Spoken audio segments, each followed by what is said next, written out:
এক প্রকার নুনের দাম ৮ টাকা প্রতি কেজি, আর এক প্রকার নুন আছে ১২ টাকা প্রতি কেজি। এই ২ প্রকার নুন মিশিয়ে আরেকটা নতুন প্রকার নুন তৈরি করব, তার দাম হবে ১০ টাকা। তাহলে প্রথম প্রকার এবং দ্বিতীয় প্রকার নুন কত অনুপাতে মেশালে ১০ টাকা দাম হবে? তো এটা আমি কি শিখেছিলাম? কোনাকুনি বিয়োগ করলেই হয়ে যায়। তাহলে ১২ থেকে ১০ বিয়োগ করব, ২ হবে। আর ১০ থেকে ৮ বিয়োগ করলে কত হবে? ২ হবে। অনুপাতটাকে ছোটও করতে পারো। ২ এক্কে ২ আর ২ এক্কে ২, মানে সমান অনুপাতে রাখতে হবে। এখানে প্রশ্নটা কি? প্রশ্নটা হচ্ছে এই যে নুনটা তৈরি করছি, যে নতুন মিশ্রণটা তৈরি করছি, এটা ১০০ কেজি তৈরি করতে হবে। আমরা দেখতে পাচ্ছি প্রথম প্রকার এবং দ্বিতীয় প্রকার সমান অনুপাতে আছে। ১০০ কেজি যদি তৈরি করতে চাই, তাহলে এটাকে নিতে হবে ৫০ কেজি, এটাকেও নিতে হবে ৫০ কেজি, তারপর ১০০ কেজি হবে। প্রশ্নটা এখানে সেটাই যে কত অনুপাতে নেব যাতে এটা ১০০ কেজি হয়ে যায়।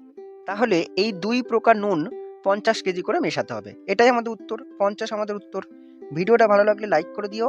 আর এরকম আরো ভিডিও পেতে আমাকে ফলো বা সাবস্ক্রাইব করে রাখতে পারো। ভিডিওটা দেখার জন্য অনেক ধন্যবাদ।